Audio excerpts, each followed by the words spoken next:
la Biblia declara que Dios es el creador del universo, indica que Dios mismo no ha sido creado. Hay una distinción crucial entre el creador y la creación. La creación lleva el sello del creador y da testimonio de su gloria. Sin embargo, nunca debe adorarse la creación. No es suprema. Es imposible que algo se cree a sí mismo. El concepto de autocreación es una contradicción en términos, una declaración absurda. Le pido al lector que se detenga y reflexione un poco. Nadie puede crearse a sí mismo. Ni siquiera Dios pudo crearse a sí mismo.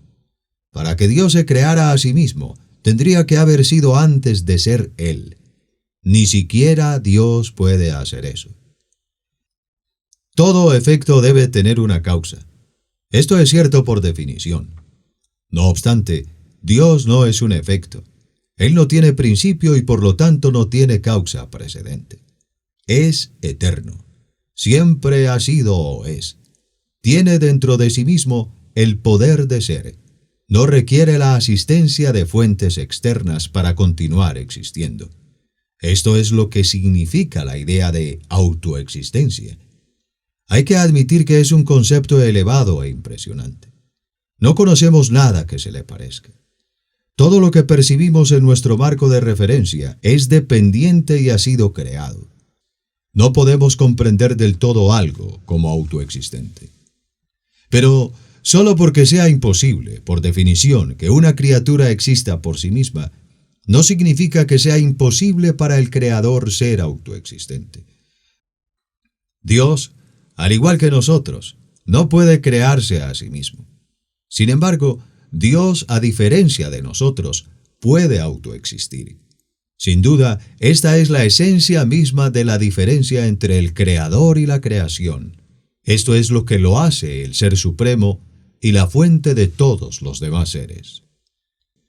El concepto de autoexistencia no viola ninguna ley de la razón, la lógica o la ciencia. Es un concepto racionalmente válido.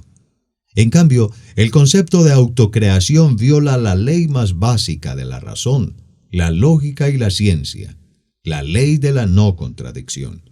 La autoexistencia es racional, la autocreación es irracional. La noción de que algo es autoexistente no solo es racionalmente posible, sino racionalmente necesaria.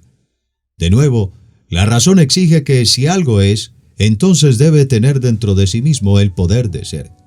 De otra manera no habría nada. A menos que hubiera algo que existiera en sí mismo, nada podría existir en absoluto. Quizá la pregunta más antigua y profunda sea, ¿por qué hay algo en vez de nada? Una respuesta necesaria para al menos una parte de la pregunta es porque Dios existe. Dios existe en sí mismo eternamente. Es la causa y la fuente de todo ser. Solo Él tiene dentro de sí mismo el poder de ser. Pablo declara que dependemos del poder del ser de Dios para nuestra propia existencia, cuando dice, porque en Él vivimos, nos movemos y existimos. Hechos capítulo 17, versículo 28.